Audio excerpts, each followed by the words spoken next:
One of my favorite things to do, especially on the weekends when I have nothing else to do, is to lay right here on this couch and read. I don't get to do that often unless I intentionally make time. As a homeschool mom to 3 kids and an entrepreneur, it's hard to find some time for myself. But in today's video, I want to share with you books that are on my summer reading list for the summer.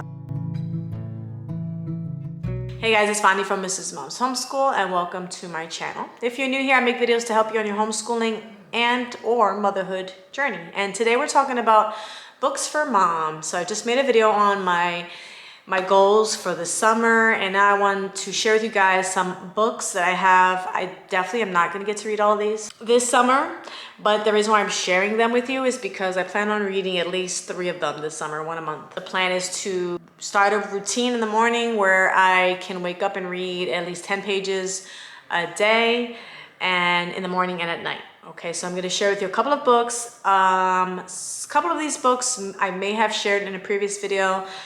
Hopefully not too many of them, so I can give you some newer ideas. But most of the books that I read are not novels, or they're more like self-help books or Christian books and books on parenting and motherhood, mostly really on motherhood. Some of them are Christian based, some of them are not. So I'm going to share those with you now. And I have 2 daughters and a son. So I'm going to separate some of these books because some are on raising girls, some are on raising boys, and some are just for me as a mom. So this first book, which I'm almost through, is called More Than a Mom. Now, if you are a mom who went from having a full-time career and then maybe you jumped into homeschooling or even homemaking and you're having a little bit of a struggle with it, then this is a great book for you. This is not what I thought it was. I didn't know it was about that because, I mean, I've been in this homeschooling game for 12 years, so it doesn't apply to me as much, but there's a lot of good information in here still that I enjoy. So I did skip a couple of chapters, but there were some good pieces because I believe you can get good out of almost anything that's good. But there are some things in here that give you some good tips to remind you that you are more than just a mom. This next book it's not Christian based, but it's a great little read. My husband found this at Five Below. It's called Choosing Joy, Easy Strategies to Find Your Bliss. And I really am enjoying this. It has exercises for you to do. It's basically like therapy in a book that you can give yourself to help you to remember to find joy in life. I don't know if it's I guess everybody's different, but me personally, the older you get, the more trials you face and the more things you have to overcome, the more you're changed by life's circumstances. So sometimes you can have a hard time finding joy. And if you watched one of my earlier videos this month, I made a video talking about how to keep going when you don't feel like it. And so this is a book that has a lot of helpful little tips in it on how to find joy and how to choose joy. And that's basically it. We know that we have joy in Christ, and if you're saved, you know all the Bible verses about joy, but that doesn't stop you from feeling depressed or anxious or worried or unhappy sometimes, to be honest. So there's always room to find strategies to help you to cope or to remember little things that you can do to choose joy even when life around you is not joyful. These next 2 books are general for kids, for parents. This one is The Self-Driven Child. I started reading this and then I stopped because I was a little like iffy about what it was saying about basically letting kids be the master of their own lives in a sense, but it is interesting.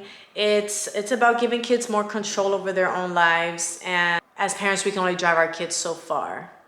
It says at some point they're going to have to take the wheel, but there's a lot you can do before to help them tackle the road ahead with resilience and imagination. Drawn from thousands of case studies and the latest discoveries in brain science and behavioral therapy, The Self-Driven Child will show you how to actively set your child on a real road to success. So I'm interested on what this has to say. So I will be reading this and take what I want from it, because you know you can read any book and you might not agree with everything, but there's, like I said and just said now, I feel like there's always something you can learn from somebody else. The next book is this Life Skills for Kids. I'm probably going to take this with me when I go to the homeschool convention, but by the time you get this video, I probably will be back from then.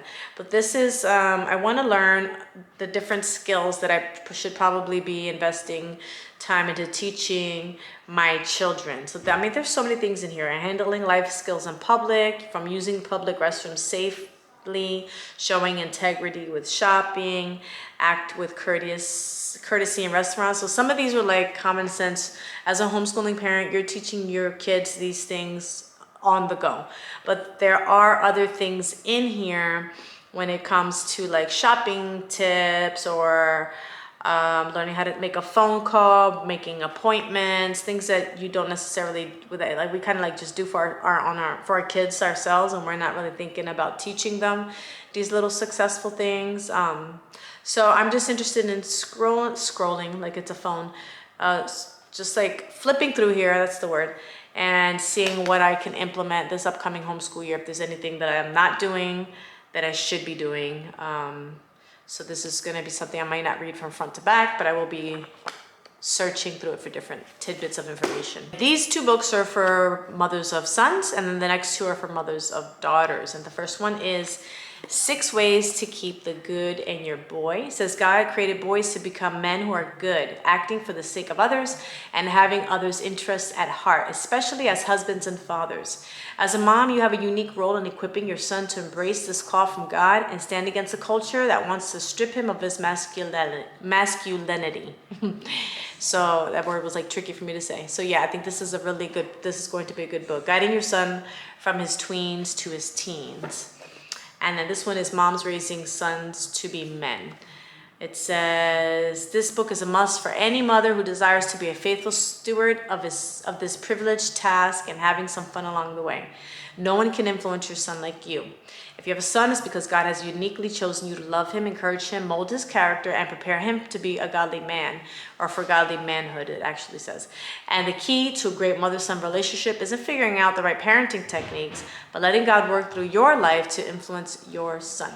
So it teaches you to know your son's heart better, prepare him for maturity and independence, enjoy meaningful conversations, and parent in discipline without regret. So I'm definitely going to read this one this summer. And with reading one about boys, I have to choose one to read about my girls. And one of these is Bringing Up Girls, which is a popular book, Dr. James Dobson. It's a practical advice and encouragement for those shaping the next generation of women. And the next book is Raising Godly Girls. Your daughter is a princess, the beloved child of the King of Kings. She is God's workmanship, and so are you. You're part of God's master plan. He chose you to be the mother of a daughter, and he created you in part for the task of nurturing, loving, and leading her toward intentional living as a godly girl in a secular world.